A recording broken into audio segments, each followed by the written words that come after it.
G. Michael Vasey again with another episode of My Haunted Life 2, the podcast, where I'm going to read some stories today from the website. You can stop by the site and submit your own paranormal experience, and maybe it'll get published, and maybe I'll even read it on a future edition of this creepy podcast. I thought I'd use cemeteries as my theme for today. I don't know about you, but I don't like cemeteries. I really don't like cemeteries. I avoid them at all costs. I remember being a choir boy in the Church of England and occasionally having to go to St Andrew's Church far up the hill in Kirkella. And when choir practice was on the dark winter nights, walking through the cemetery that surrounded that old church was something I really, really feared. So here's a couple or three stories about cemeteries. Valhatitsa Cemetery is supposedly a very, very scary place. Firstly, on the side wall of the small chapel in the cemetery are dark spots that seem to resemble faces. Even if painted over or freshly plastered, the spots soon reappear again. This is attributed to the original small wooden chapel that was burned down by robbers with some locals trapped inside of it.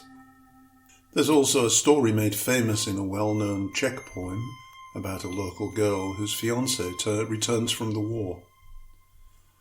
Being very happy to see him, she at first isn't suspicious about his request to marry in the middle of the night. Off they go to get married at midnight, and the girl becomes increasingly suspicious of his behaviour, especially when they end up at the cemetery. This is when she realises that her fiancé is in fact dead. She hides in the mortuary and survives until morning, when she makes her escape. Valhatitsa Cemetery is located in the Czech Republic, deep in the heart of Europe, close to vampire territory. Well, in the United States, the Elgin State Hospital Cemetery has a reputation as well. A reader called Randy submitted his story. It goes like this. This is the story of a ghost hunting trip to the old abandoned Elgin Mental Hospital Cemetery. When I first heard about it online, where I read stories of the former groundskeeper hearing chilling sounds and heard it said that there may be 3 bodies in every grave. For over 100 years, the hospital operated as the Illinois State Institution for the Insane. The unwanted were sent there to die, and many horrific experiments were performed during the early years of treating mental illnesses. Over 1,000 people are said to be buried in the cemetery, and it has a long-held reputation as being haunted. We initially had a hard time finding the place, he says, and we were about to give up when suddenly we found it. Immediately we could feel sadness, intense sadness. Some of these people were apparently buried with others, and they were mental patients. Being sensitive to the paranormal, I could feel their pain and suffering. The following night, we performed our very first investigation. Mind you, it is private property, and I don't recommend going there after dark. When we went back for that first investigation, it was night, and the atmosphere had changed from lost and sad to pain and anger. We immediately felt watched, as if something was staring right at us, or many things were staring right at us. So we stood outside the car and took some pictures and left. We caught orbs and a face in those pictures. We returned a week later and finally went into the cemetery. We recorded an EVP in which, clear as a day, my wife's name was said. Truly haunting. After about 15 minutes, we started to hear sirens. Thinking it was the cops, we ran back to our car, but no cops ever showed up. When we played back the EVP, however, we realised that it was an old ghostly ambulance sound that we had heard. When we arrived back at headquarters and had the time to review the EVP further, we also found that we'd caught a demonic-sounding dog barking and its chains rattling. Based on this, we planned another investigation, and 2 weeks later my team and I returned. We left an EVP recorder in the middle of the cemetery, and we all walked to the other side of the site where we found an old, rotten, wooden hearse. As I and a fellow investigator headed back to pick up my EVP recorder, we saw a white light start to hover in the distance. We took photographs and continued to walk towards that light. It turned out to be a police officer. Luckily for us, the officer was very cool and allowed us to stay an extra 10 minutes or so. The EVP again contained dog barks and also breathing sounds. That night, we also saw shadows that seemed to run back and forth across the cemetery. Funnily enough, I felt there as if the spirits were pleased to be visited as opposed to being just forgotten. I've been back many times since during the day and even taken flowers because those folks deserve to be remembered. It is undoubtedly haunted, but the worst thing that ever happened to me there was a few scratches, which I put down to a ghostly guard dog doing his job. Good dog. Would you spend the night in a cemetery? Me neither. But this story, submitted to us by Michael McKean, is called I Spent a Night in the Graveyard. Well, kind of. We actually went on a series of nights, mostly Halloween, and that time I went alone. Why go to a glitzy, Hollywood-induced costume party when you can celebrate it in the old-fashioned way with a good old ghost hunt? A proper stakeout with coffee and biscuits.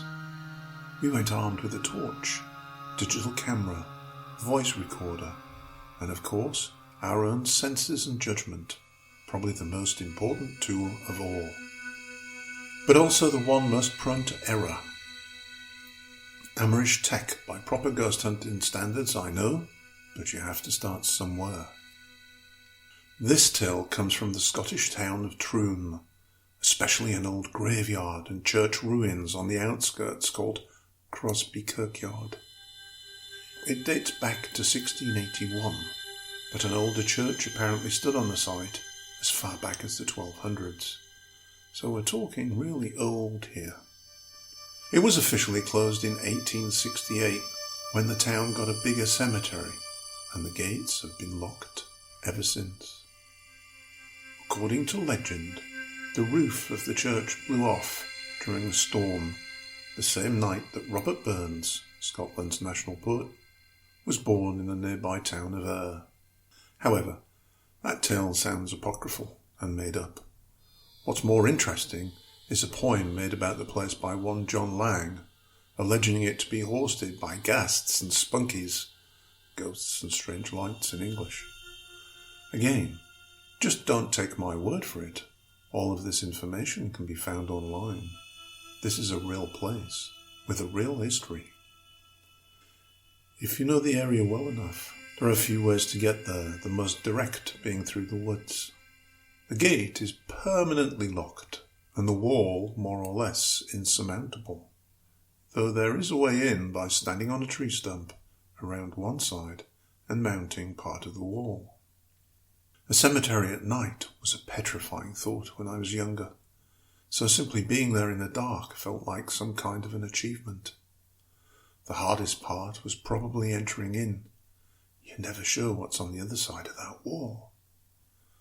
I almost had to remind myself that somewhere in here was the resting place of a one-time assassin named David Hamilton. Though most say it was really his brother who was guilty and that David was just a part of the plot.